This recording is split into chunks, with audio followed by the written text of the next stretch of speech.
Hola hermanos en Cristo, el grupo de liturgia les da la bienvenida en este quinto domingo. Oremos para poder iniciar con nuestras lecturas de este domingo, para que el Espíritu Santo y Dios nos dé la sabiduría para entenderlas a toda plenitud. Dios Todopoderoso y Eterno lleva a su plenitud en nosotros el sacramento pascual, para que a quienes te dignaste renovar por el santo bautismo, les hagas posible con el auxilio de tu protección, abundar en frutos buenos y alcanzar los gozos de la vida eterna. Del libro de los Hechos de los Apóstoles. Cuando Pablo regresó a Jerusalén, trató de unirse a los discípulos, pero todos le tenían miedo, porque no creían que se hubiera convertido en discípulo.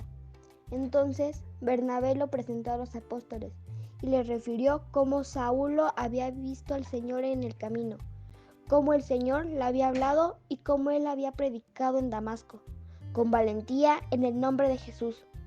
Desde entonces vivió con ellos en Jerusalén, iba y venía, predicando abiertamente en el nombre del Señor. Hablaba y discutía con los judíos de habla griega, y estos intentaban matarlo. Al enterarse de esto, los hermanos condujeron a Pablo a Cesarea y lo despacharon a Tarso. En aquellos días las comunidades cristianas gozaban de paz en toda Judea, Galilea y Samaria, con lo cual se iban consolidando, progresaban en la fidelidad a Dios y se multiplicaban, animadas por el Espíritu Santo. Bendito sea el Señor, aleluya. Le cumpliré mis promesas al Señor delante de sus fieles. Los pobres comerán hasta saciarse y alabarán al Señor. Los que lo buscan, su corazón ha de vivir para siempre. Bendito sea el Señor, aleluya. Recordarán al Señor y volverán a Él desde los últimos lugares del mundo. En su presencia se postrarán todas las familias de los pueblos. Solo ante Él se postrarán todos los que mueren. Bendito sea el Señor, aleluya. Mi descendencia los servirá y le contará a la siguiente generación, al pueblo que ha de nacer, la justicia del Señor y todo lo que Él ha hecho. Bendito sea el Señor, aleluya. De la primera carta del apóstol San Juan. Hijos míos, no amemos solamente de palabra, amemos de verdad. Con las obras, en esto conoceremos que somos de verdad y delante de Dios. Tranquilizaremos nuestra conciencia. De cualquier cosa ella nos reprocharé, porque Dios es más grande que nuestra conciencia y todo lo que conoce. Si nuestra conciencia no nos remuerde, entonces, hermanos míos, nuestra confianza en Dios es total, puesto que cumplimos los mandamientos de Dios y hacemos todo lo que le agrada. Ciertamente obtenemos de Él todo lo que le pidamos. Ahora bien, este es un mandamiento que creo en la persona de Jesucristo su Hijo, y nos amemos los unos a los otros conforme al precepto que dio. Quien cumple sus mandamientos permanecerá en Dios y Dios en él. En esto conocemos por el Espíritu que nos ha dado, que permanecerá en nosotros. Del Santo Evangelio según San Juan. En aquel tiempo Jesús dijo a sus discípulos: Yo soy la verdadera vid, y mi Padre es el viñador. Al sarmiento que no da fruto, en mí Él lo arranca, y al que da fruto lo poda para que da más fruto. Ustedes ya están purificados por las palabras que les he dicho. Permanezcan en mí y yo en ustedes. Como el sarmiento no puede dar fruto por sí mismo si no permanece en la vida, Así tampoco ustedes, si no permanecen en mí. Yo soy la vid, ustedes son el sarmiento. El que permanece en mí y yo en él, ese da fruto abundante, porque sin mí nada puede hacer. Al que no permanece en mí, se le echa fuera, como al sarmiento, y se seca. Luego lo recoge, lo arroja al fuego y arde. Si permanecen en mí y mis palabras permanecen en ustedes, pidan lo que quieran y se les concederá. La gloria de mi Padre consiste en que den mucho fruto y se manifiesten así como discípulos míos. Jesús, en sus enseñanzas, con frecuencia se sirve de situaciones y experiencias familiares conocidas por sus oyentes. De esta manera, mientras escuchaban, con su imaginación podían también ver lo que se predicaba. Palabra e imagen se sostenían recíprocamente. Una vez les habló sirviéndose del grano de trigo. ¿Te acuerdas? Hoy nos habla con la imagen del sarmiento y de la vid. Tierras bastante desérticas son muy propicias para el cultivo de la vid.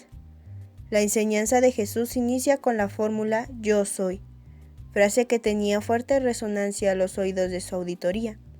Esta frase la escuchamos el domingo pasado. ¿Recuerdas? Cuando Jesús se define "Yo soy el buen pastor". Hoy no se trata de una comparación. La viña es el símbolo de Israel como pueblo de Dios. Ahora Él se define como la vid verdadera, el verdadero pueblo de Dios, formado por la vid con sus sarmientos, para sacar de él su fuerza y su vitalidad. Quienes no producen frutos deben ser eliminados. La afirmación más importante contenida en este texto es que nosotros estemos unidos a Cristo con un vínculo tan estrecho y vital como el que se une al sarmiento con la vid. El sarmiento es una emanación, una parte de la vid. Entre los dos corre la misma linfa. No se podría pensar en una unidad más íntima. Sobre el plan espiritual, esta linfa es la vida divina que nos ha sido donada en el bautismo. Esta es una unión más estrecha de la que se da entre la madre y el hijo, que se lleva en su vientre. Jesús nos habla de la suerte del sarmiento, propone dos casos. El primero negativo. El sarmiento está seco, no produce frutos, por ello es cortado y arrojado fuera.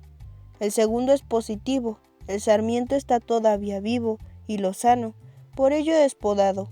El viñador espera de él todavía muchos frutos, sabe que puede darlos, tiene confianza en él. Lo mismo sucede en el plan espiritual.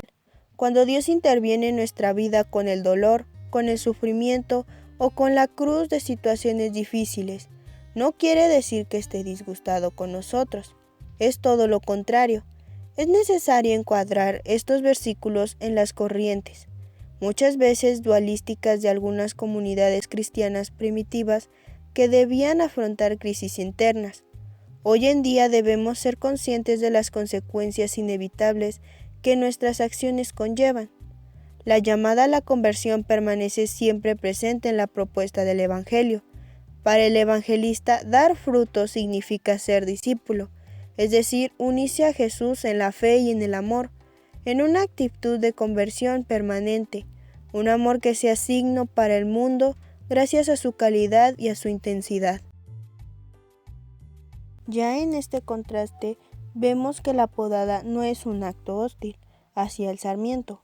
En la Biblia leemos muchas veces que el justo se alimenta con Dios a causa de la prosperidad, de los malvados que siempre tranquilos amontonan riquezas y para los cuales no hay congojas. Pero vemos en el texto evangélico la razón por la cual el agricultor poda el sarmiento y hace llorar a la vid, como se acostumbra a decir entre los vinicultores en la época. De la podada de las viñas. ¿Es necesario la podada? Sí, y por un motivo muy sencillo. Si no se poda, la fuerza de la vid se dispersa. Tal vez dará más racimos de los debidos, con la consecuencia de no lograr llevarlos todos a la maduración. La visita de Pablo a la ciudad santa conlleva algunas dificultades. Se piensa que Lucas ha anticipado esta visita para poner inmediatamente a Pablo en contacto con la Iglesia Madre de Jerusalén. El escaso conocimiento que los discípulos tenían del neoconvertido hace que lo consideren un enemigo de la Iglesia. No creían que fuera discípulo. No habían tenido noticias del acontecimiento de Damasco, su conversión. Tocó a Bernabé presentarlo, explicar el cambio que en él se había producido y narrar con celo con que predicaba el Evangelio.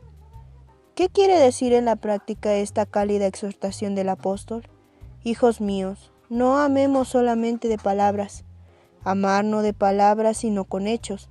Quiere decir ante todo no odiar al prójimo, porque quien odia es un homicida, en el sentido de que quien odia asesina al prójimo en su corazón y lo priva de su amor. Ser sensibles a la necesidad del prójimo y de compartir también los propios bienes con quien se encuentran en la indigencia. Donarse a los hermanos. Pues bien, hermanos, no olvidemos que con amor Dios nos puede podar en nuestras vidas. El grupo de liturgia les agradece mucho su atención. Gracias.